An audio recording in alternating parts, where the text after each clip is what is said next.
Hello mga guys, so andito tayo sa loob ng bus at andito pa rin tayo sa Seattle, dito sa Washington. So kagagaling nga lang natin dyan ng Greyhounds nung bumili tayo ng ticket natin pa Vancouver. So may mga ilang oras pa nga kami para makaikot dito sa Seattle, Washington, dito sa may downtown nila. Sinamahan nga tayo ng mabait nating kaibigan na si Michelle. So dito siya nakabase sa Seattle. Early next week siguro ng January, pupunta siya naman yung bibisita sa atin sa Calgary. Kaya ito, na itinur muna niya tayo dito habang may oras pa. So ito mga guys, lakad-lakad muna tayo at samahan nyo kami. Ikot tayo dito sa downtown ng Seattle. Pero mas stick pa yung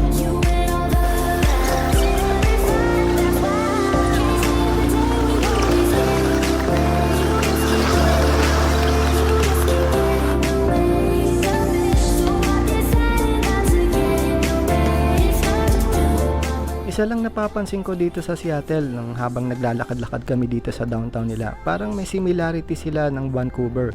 Sa dami ba naman ng maple trees dito sa gilid ng daan, nakita nyo naman naglalaglagan na lang yung maple leaves. Meron din silang similarity pagdating sa klima. Gantong-gato rin kasi nung nag-Vancouver kami last year. Sobrang na-enjoy namin yung gala namin nun kasi hindi ganun siya kainit. Tapos yung mga streets, halos pares na parehas. So ito nga, andito tayo sa may parang the spear yung tinatawag nila. Meron dalawang bolang bilog dito na gawa sa glass. Sobrang ganda nito guys. So magkokodakan lang tayo saglit dito sa dalawang bolang kristal na to. Tapos ay pupuntahan daw natin yung the very first Starbucks in the world. Siguro mga ilang meters din ang layo nun magmula dito. Hindi rin naman daw ganong kalayuan. At mapupuntahan din natin doon yung the farmers market. Sikat na sikat yon sa mga turistang nagpupunta dito sa Seattle, Washington. Hindi nila yun pinalalampas. Parang ano yun yung bilihan daw ng mga seafood. Kasi ang location nun almost malapit na sa or katabi na ng dagat. So yun, excited na akong makita kung ano yung itsura ng the first Starbucks in the world.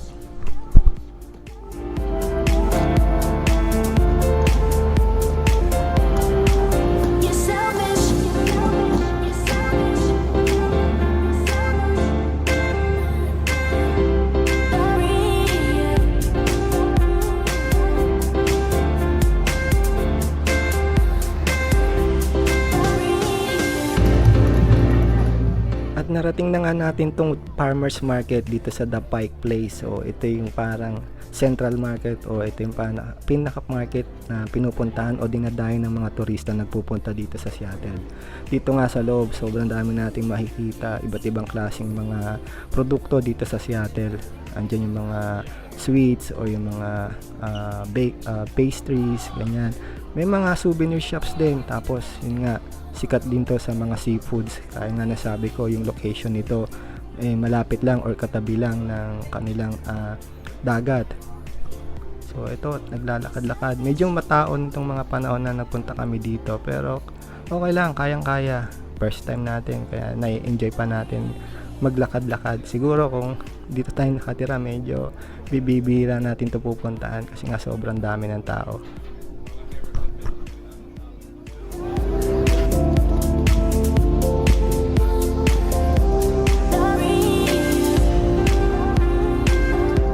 Sa di nga kalayuan mga guys ay nakikita ko na yung signage ng Starbucks. Grabe, oldies na oldies yung design, para talagang walang binago.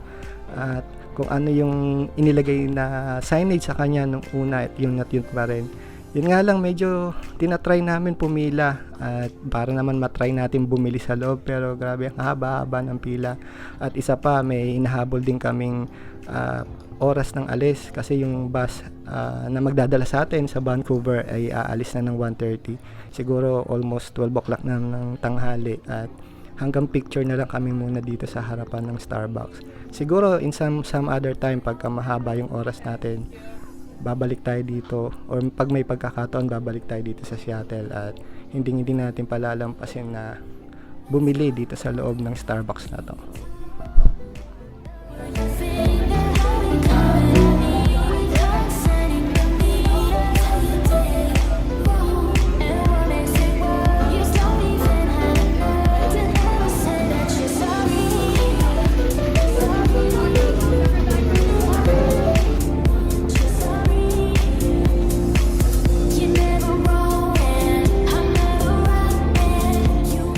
mga guys, dito ko na lang tatapusin tong maikling vlog natin about Seattle, Washington, about dito sa pagbisita natin sa ating kaibigan na si Michelle at pag-tour niya sa atin sa the very first Starbucks in the world at sa iba-iba pang magagandang sites dito sa Seattle, Washington.